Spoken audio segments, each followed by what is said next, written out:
You guys, every single person in this world was created with a purpose, with a dream on the inside of them. នៅក្នុងពិភពលោកនេះមនុស្សទាំងអស់ត្រូវបានកើតមកជាមួយនឹងគោលបំណងដ៏ជាក់លាក់ហើយនឹងសុបិននិមិត្តដ៏ជាក់លាក់របស់ពួកគេ The reason why God created you is for a purpose.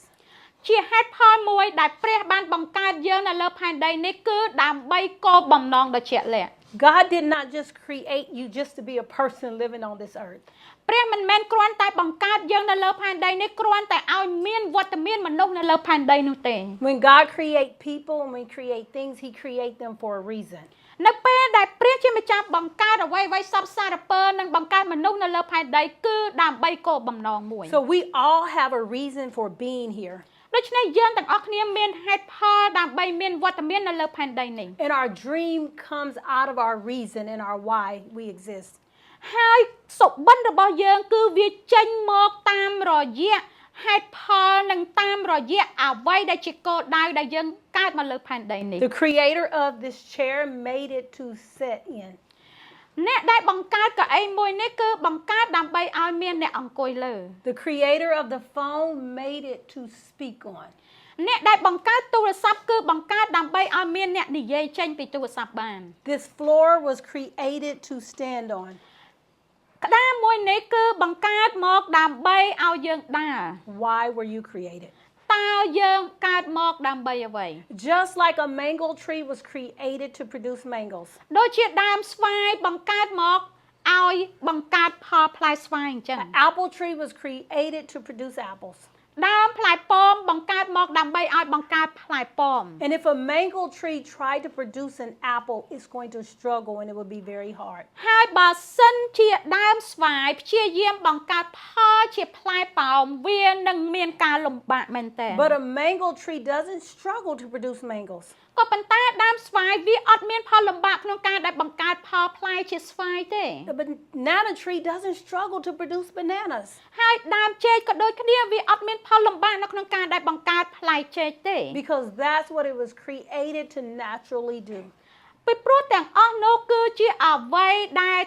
វាត្រូវបានកើតមកដើម្បីបង្កើតផលទាំងអស់នោះចេញមក And you were created with purpose. យើងទាំងអស់គ្នាយើងកើតមកជាមួយនឹងគោលបំណងនៅក្នុងនេះ So how do I find my purpose? How do I find my dream? ថាតើខ្ញុំស្វែងរកគោលបំណងហើយនឹងសុបិននិមិត្តខ្លួនឯងដល់របៀបណា What comes naturally out of you? អ្វីទៅដែលចេញពីក្នុងបងប្អូនមកខាងក្រៅដោយមិនមានការប្រឹងប្រែង What can you do that just comes so easy for you? អ្វីទៅដែលបងប្អូនធ្វើទៅដោយមិនចាំបាច់មានការប្រឹងប្រែងធ្វើចេញមកដោយស្រួល What can you do that nobody had to teach you to do? ថាតើអ្វីទៅដែលបងប្អូនធ្វើវាជាដងចេញមកពីក្នុងមកក្រៅដោយអត់មិនចាំបាច់មាននរណាម្នាក់បង្រៀន Some people can just naturally sing មានមនុស្សជាច្រើនគាត់គ្រាន់តែគាត់ច្រៀងបានដោយមិនចាំបាច់មានអ្នកបង្រៀន because they were created to be a singer. ពីព្រោះពួកគេត្រូវបានកើតមកដើម្បីធ្វើជាអ្នកដែលច្រៀង Some people can just naturally, they just know fashion. They just know how to dress up and put clothes together. And nobody taught them how to do that.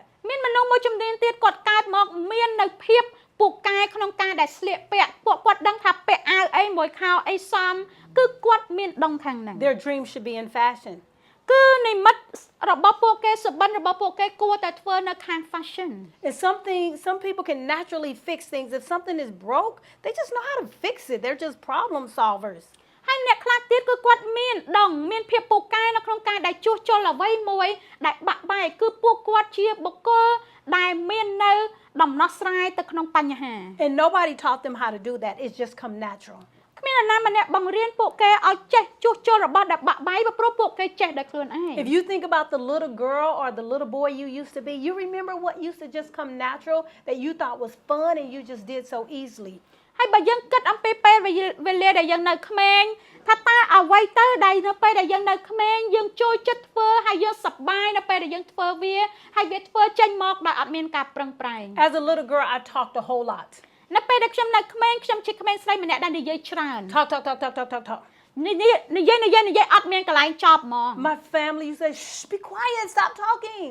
ក្រុមគ្រួសាររបស់ខ្ញុំគាត់ថាឲ្យស្ងាត់កុំមាត់ទៀតឈប់មាត់ទៅច្រើនហើយ But my purpose was to teach and to talk, so it came natural. តែអាគោល បំណងរបស់ខ្ញុំគឺកើតមកដើម្បីបង្រៀនដើម្បីនិយាយអញ្ចឹងហើយបានជាខ្ញុំនិយាយចេញទៅដោយអត់មានការហត់នឿយ But what happened is we walk away from our dream and we walk away from the things that come natural because somebody tell us, "Ooh, you should be a doctor, you should be a lawyer, you can make money if you do this." ហើយក៏មានពេលវេលាជាច្រើនដែលយើងបានដើរចេញពីអ្វីដែលយើងស្រឡាញ់ចូលចិត្តនិងមានភាពខ្លាំងក្នុងការធ្វើដោយសារតែអ្នកដទៃទៀតគេនិយាយមកកាន់យើងថាអូអ្នកឯងស័ក្តិសមធ្វើជាគ្រូពេទ្យអ្នកឯងស័ក្តិសមធ្វើជាមេធាវី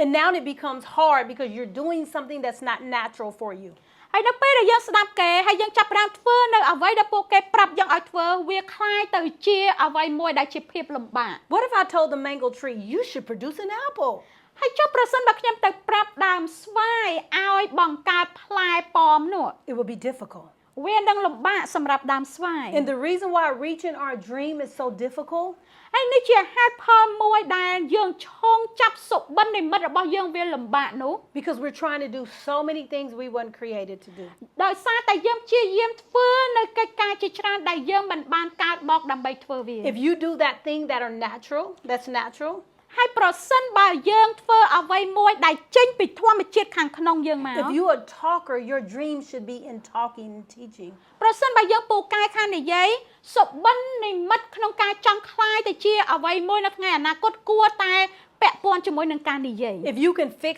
things, your dream should be in the area of fixing. ហើយអ្នកដែលពូកែខាងផ្នែកជួសជុលអ្វីមួយសុបិនរបស់ពួកគេនៅថ្ងៃអនាគតគួរតែជាអ្នកជួសជុលឬក៏ធ្វើក្នុងផ្នែកណាមួយដែលតាក់ទងជាមួយនឹងការជួសជុល If you're a problem solver, your dream should be in the area of solving problems. ហើយប្រសិនបើយើងពូកែខាងក្នុងផ្នែកដែលនាំនៅការផ្សះផ្សាទំនាក់ទំនងឬក៏ចំនួនអ្វីមួយគួរតែសុបិនរបស់យើងនៅថ្ងៃខាងមុខជាម្នាក់ដែលនាំនៅសន្តិភាពទៅក្នុងចន្លោះកណ្ដាលនៃការឆ្លោះប្រកែកគ្នារវាង Because អ្នក your ម្នាក់ purpose, it brings power. គោលបំណងរបស់យើងនឹងនាំឲ្យយើងមាននៅអំណាច Because you have the power to be what you were created to be. នៅពេលដែលយើងរស់នៅជាមួយនឹងគោលបំណងដែលយើងកើតមកហើយយើងធ្វើទៅតាមគោលបំណងដែលយើងមាននោះនឹងជួយយើងឲ្យមានអំណាចនៅក្នុងការដែលរស់ជាមនុស្សដែលយើងត្រូវរស់ធ្វើជា It brings prosperity. នាំមកឲ្យយើងនៅភាពចម្រុងចម្រើន Because now people are coming to you for what you have. ពីព្រោះមនុស្សដទៃទៀតនឹងមករកយើងក៏ព្រោះតែតាមរយៈអ្វីដែលយើងមាន It brings popularity. ហើយនឹងនាំឲ្យយើងមាននៅភាពកេរ្តិ៍ឈ្មោះបោះសម្លេង Because people are attracted to the real you. ពីព្រោះមនុស្សជាច្រើននឹងមករកយើងដោយសារតែយើងជាមនុស្សដែលមាននៅភាពខ្លាំង And it brings you peace. ហើយនឹងនាំឲ្យយើងមាននៅសន្តិភាព Because you're not struggling to be something you were not created to do. ពីព្រោះយើងអត់ព្យាយាមបទាញបតងធ្វើនៅអ្វីដែលមិនមែនជាយើងធ្វើវាដោយសន្តិភាព You know where I make a lot of money? បងប្អូនដឹងថាហេតុអ្វីបានជាខ្ញុំអាចរកលុយបានច្រើនទេ In talking, because I talk. ដោយសារតែខ្ញុំនិយាយ Do what comes natural for you. សូមធ្វើនៅអ្វីដែលវាចេញពីខាងក្នុងធម្មជាតិរបស់យើង And if you don't know what comes natural, ហើយប្រសិនបើបងប្អូនអត់ដឹងថាអ្វីទៅដែលចេញពីខាងក្នុងជាធម្មជាតិរបស់ខ្ញុំ listen to the people around you. សូមស្ដាប់មនុស្សដទៃទៀតដែលគេនៅក្បែរយើង Because they're telling you what you do well. គេនឹងប្រាប់បងប្អូននៅអ្វីដែលបងប្អូនធ្វើបានល្អជាងគេ People say, "Oh my gosh, you cook so good. How did you learn to cook?" ពួកគេនឹងនិយាយមកកាន់យើងថាអូយល្អមែនតើម្ហូបនេះឆ្ងាញ់ណាស់ឯងបកៃចំអិនម្ហូបមែនតើ And you be like, "Oh, it's nothing." ហើយយើងនិយាយថាប៉ុណ្ណឹងសោះ So our dream is usually the thing that we call nothing. ចឹងសុបិនរបស់យើងភាកច្រើនយើងតែងតែមើលរំលងហើយយើងនិយាយទៅកាន់វាថាប៉ុណ្ណឹងសោះហ្នឹង People say, "How do you always have the answer and know what to do?" មនុស្សតែងតែនិយាយមកកាន់យើងថាហេតុអ្វីបានជាអ្នកឯងឆ្លាតម៉េចតែងតែដឹងពីវិធីសាស្ត្រក្នុងការឆ្លើយនិងដោះស្រាយ And you think it's just nothing. ហើយយើងគិតថាគ្រាន់ប៉ុណ្ណឹងសោះក៏មិនចេះ Because your purpose is the thing that comes so natural, without effort, without struggle. It comes out of you naturally, like a mango tree naturally produces a mango. សុបិនរបស់យើងហើយនឹងអ្វីដែលជាបំណងចិត្តរបស់យើងវាមកតាមរយៈអ្វីដែលយើងគិតថាប៉ុណ្ណឹងសោះនឹងវាជាធម្មជាតិរបស់យើងពីព្រោះនៅពេលដែលដើមស្វាយវាព្យាយាមបង្កើតផ្លែស្វាយវាអត់គិតថាវាខ្លាំងពូកែពីព្រោះវាជាធម្មជាតិរបស់វា You guys don't fight against your greatness, the things that come natural to do something somebody else told you to do. សូមកុំឈរហើយវាយ ប្រឆាំងជាមួយនឹងអ្វីដែលជាភាពដ៏អស្ចារ្យនៅក្នុងយើងជាមួយនឹងអ្វីដែលមនុស្សប្រាប់យើងថាគួរតែធ្វើអញ្ចេះហើយយើងរត់ទៅខាងគេដោយយើងមិនបានធ្វើអ្វីដែលជាយើង